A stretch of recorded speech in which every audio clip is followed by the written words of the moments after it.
نجیب الله شینواری شینواری سپیکس نا گرانو افغانانو ډیر ډیر مبارک شه. اوے شعیب اختر تم کہاں ہو؟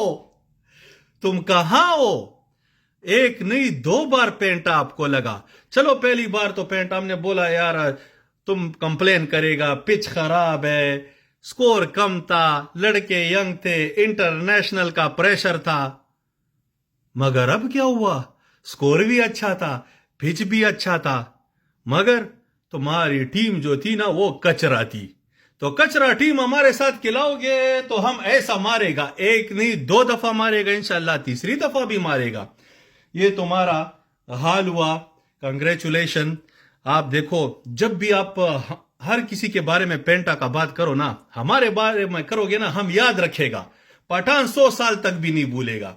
ہم اسی دن کا انتظار میں تھا. پہلے میچ جیتنے پہ ہم نے نہیں بولا, دوسرے میچ ہم چاہتے تھے کہ ایسے ہی جیتے, کنوینسنگ. ډیر ډیر مبارک شه ګرانو افغانانو. یاره په دې میچ باندې خوشاله شوم خسي. په اول میچ کې خو ما زه بس دا بوی چې یاره دغسې دی داسې دی.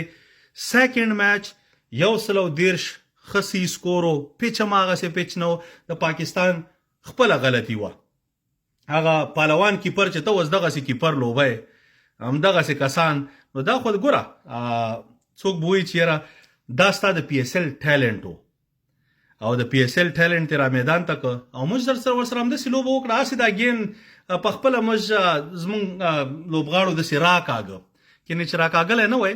ګیم اول سر نه زما په نظر باندې ښه په کلار 17 اوورز کې 18 اوورز کې اسانۍ سره چیس کېده, مګر بیا هم افغانستان بهترینه لوبه وکړه او د ټولو دې مبارک شي.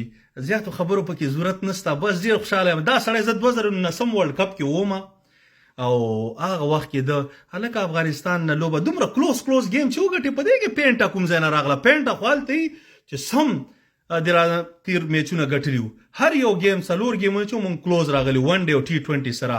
نو دا د اول ځل سیریز و او اول ځل سیریز کې مو اول ځل مات کړی. دا اوس ستاسې خپل کار دی چې بل ځل اگلی دفعہ آنا تو صحیح ٹیم لے کر آنا, کیونکہ یہ افغانستان کی ٹیم ہے, یہ کوئی برموڈا کینیا یا کوئی اور نہیں ہے. تو بیا به انشاءالله ګورو, بیا مو مبارک شه. ستاسې ورور نجیب الله شینواری, خدای په امان.